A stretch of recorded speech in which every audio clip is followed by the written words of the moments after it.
One नहीं, fill in the blanks है हमारे पास। A unit set is a set is also called a singleton set. मैंने आपको इसकी डेफिनेशन में भी बताया था कि यूनिट सेट को हम सिंगल्टन सेट भी कहते हैं। अब स्टूडेंट नेक्स्ट आ गया है सेकंड पार्ट में, a set of all integers is an infinite set. तो ये इनफिनिट सेट ही होगा क्योंकि ये चलता जा रहा है, माइनस में भी अप टू सोन है। ये मैंने आपको इनफिनिट सेट की डेफिनेशन में भी एग्जांपल दी थी। आगे नंबर थर्ड में हमारे पास है सिंबल फाइव रिप्रेजेंट, तो ये एम्प्टी सेट डेफिनेटली करेगा रिप्रेजेंट। नंबर 4 पे two set that contain the same number of elements are called. दो सेट जो सेम नंबर ऑफ एलिमेंट्स पर मुश्तमिल हो उसको हम इक्विवेलेंट सेट्स कहते हैं। ये आपने डेफिनेशन रीड कर लेनी है, इजीली आप ये सोल्व कर लेंगे। नंबर 5 पे है हमारे पास आप dash set contain all the possible subsets of a set. तो ये पावर सेट होता है जो सारे पॉसिबल सबसेट सेट के कंटेन करता है, पर मुश्तमिल होता है। नंबर 6 है हमारे पास आप proper subset is denoted by the symbol. तो प्रॉपर सबसेट को हम इस सिंबल से डिनोट करते हैं। नंबर 7th पार्ट हमारे पास है the number of elements in a set is called cardinality. तो इसकी एग्जांपल स्टूडेंट्स ये देख लें, ए इज इक्वल टू 1 2 3 4 और कार्डिनैलिटी इसकी हमारे पास 4 होगी। जितने हमारे पास एलिमेंट्स होंगे उतनी ही हमारे पास इसकी कार्डिनैलिटी होगी। नंबर 8th पार्ट है हमारे पास set A is equal to 1 2 3 is a dash of set B is equal to 1 2 3 4। Students ये देखें, सेट ए हमारे पास 3 एलिमेंट्स गिवन है और सेट बी में हमारे पास 4 एलिमेंट्स गिवन है। तो सेट ए सेट बी का सबसेट होगा, तो यहाँ पे हमारे पास सबसेट आएगा। 9th पार्ट है हमारे पास overlapping sets have at least one common element. Overlapping sets ऐसे सेट होते हैं जिसमें हमारे पास एक कॉमन एलिमेंट होता है।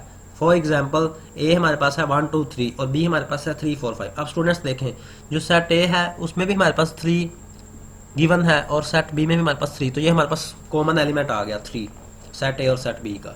10th पार्ट है हमारे पास the universal set for A is equal to 1 3 5 and B is equal to 2 4 6 is 1 2 3 4 5 6। अब स्टूडेंट्स जो यूनिवर्सल सेट होता है उसमें हम सारे एलिमेंट्स लिखते हैं। अगर यहाँ पे वो इंटरसेक्शन दे देता तो हमने कॉमन एलिमेंट्स लिखने थे, तो हमारे पास यहाँ पे आ जाना था एम्प्टी सेट। अब यूनिवर्सल सेट गिवन है तो हमने एक तरतीब के साथ जाना है काउंटिंग के लिहाज से, 1 2 3 4 5 6 इस फॉर्म में हमने लिखना है। नंबर 11 हमारे पास है 100 200 400 dash 1 2 3 up to so on.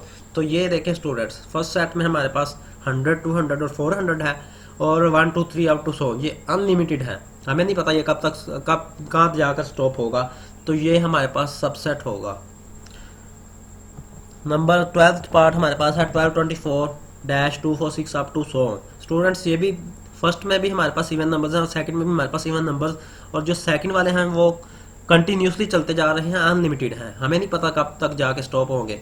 तो ये फर्स्ट वाला सेकंड का सबसेट होगा, यहाँ हम सबसेट लिखेंगे। 13 हमारे पास है 10 is not member of 1 3 5 up to so on. तो ये हमारे पास मेंबर या एलिमेंट नहीं होगा,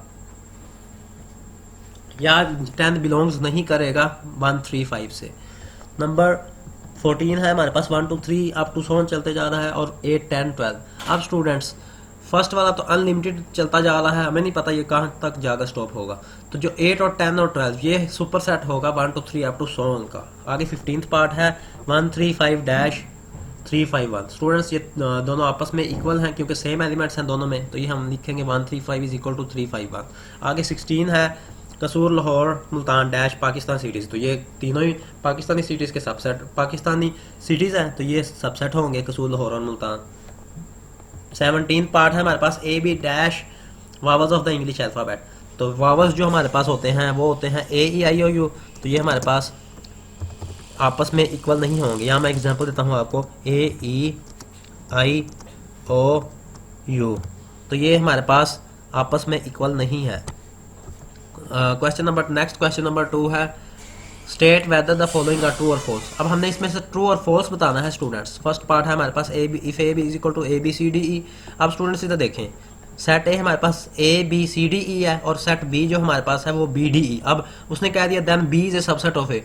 अब बी सबसेट कैसे होगा, अगर A B C up to so चलता जाए तो ये हमारे पास फॉल्स होगा, क्योंकि ये ना तो कंटिन्यूसली चल रहा है ना अनलिमिटेड है, क्योंकि ये हमारे पास फर्स्ट 5 एलिमेंट्स है, तो ये हमारे पास फॉल्स होगा। सेकंड पार्ट है हमारे पास there can be 1 to 1 correspondent in set A is equal to A B C and set B is equal to 1 2 3।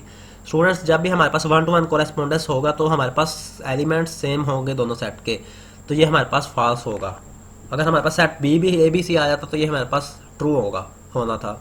आगे नंबर 3 में है हमारे पास set A is equal to Japan, China, south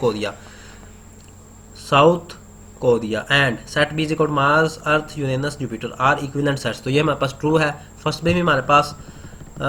में भी हमारे पास सिटीज़ गिवन है और सेट बी हमारे पास 4 एलिमेंट्स और सेट ए में भी हमारे पास तकरीबन 4 एलिमेंट्स ही हैं, 3 एलिमेंट्स हैं। तो ये हमारे पास इक्विवेलेंट सेट्स होंगे। आगे ये ट्रू होगा। नंबर 4 है the power set includes null set. तो पावर सेट में नल सेट आता है तो ये ट्रू है। नंबर 5 में हमारे पास है 1 P is equal to 1 2 3 up to so on 10। ये 1 2 3 से लेकर 10 तक है। इसे written as P is equal to 1 2 3 4 5 6 7 8 9 10 in set builder notation. तो सेट बिल्डर नोटेशन ऐसा नोटेशन होता है जिसमें हम रूल की फॉर्म में लिखते हैं। तो ये हमारे पास फॉल्स होगा। 6th में हमारे पास है set of all the children in A school is a finite set. तो उसने सेट दे दिया है चिल्ड्रन का, बच्चों का एक सेट दे दिया स्कूल के, तो ये फिनाइट सेट होगा। तो ये हमारे पास ट्रू है। 7th में हमारे पास है set of all the beautiful cities of the world is a well defined set. तो ये हमारे पास फॉल्स है, वेल डिफाइंड सेट नहीं होगा। नॉट वेल डिफाइंड सेट अगर होता तो फिर ये ट्रू होना था। नंबर 8 में हमारे पास है द सिंबल, इसको तो हम कहते हैं बिलोंग्स टू मेंबर ऑफ या element of denotes A subset. तो ये हमारे पास फॉल्स है। नंबर 9 में है हमारे पास set B is the super set of set A if set B contains all the elements of set A. तो सुपर सेट हमारे पास ऐसा सेट होता है जिसमें दोनों सेट ए और सेट बी के एलिमेंट्स सेट ए और सेट बी के एलिमेंट्स सेम हो। तो ये हमारे पास ट्रू होगा। The cardinality of A is equal to 5 10 15 20 25। तो इसकी तो कार्डिनलिटी 5 होनी थी, तो उसने 30 लिखा है, यहाँ फॉल्स होगा। नंबर 11 हमारे पास है if T is equal to A B C then A belongs to T. तो ए बिलोंग करेगा टी से, तो ये ट्रू है। A is a subset of T, ये फॉल्स है। अगर ये कर्ली ब्रैकेट्स की फॉर्म में आता फिर ट्रू होना था। नंबर सी में सी है हमारे पास B is a super set of T. तो ये भी फॉल्स है क्योंकि हमारे पास सेकंड सेट ही नहीं गिवन। डी हमारे पास B is a subset of T, ये भी फॉल्स होगा क्योंकि सेकंड सेट ही नहीं उसने गिवन किया। ई हमारे पास आ गया है A is a subset of T, तो ये हमारे पास ट्रू होगा। एफ हमारे पास है A B is a subset of T, तो ये भी हमारे पास ट्रू होगा। आगे है A B C is a subset of T, ये हमारे पास ट्रू होगा स्टूडेंट्स, क्योंकि तीनों एलिमेंट्स सबसेट नहीं होते। ए बी सी सबसेट जो गिवन सेट है वो सबसेट नहीं होता टी का, तो ये हमारे पास फॉल्स होगा स्टूडेंट्स। एच जो एम्प्टी सेट होता है स्टूडेंट्स वो सबसेट होता है हर सेट का, तो ये उसने कहा नॉट सबसेट ऑफ टी, तो ये हमारे पास फॉल्स होगा। तो ये हमारे पास फॉल्स है एच।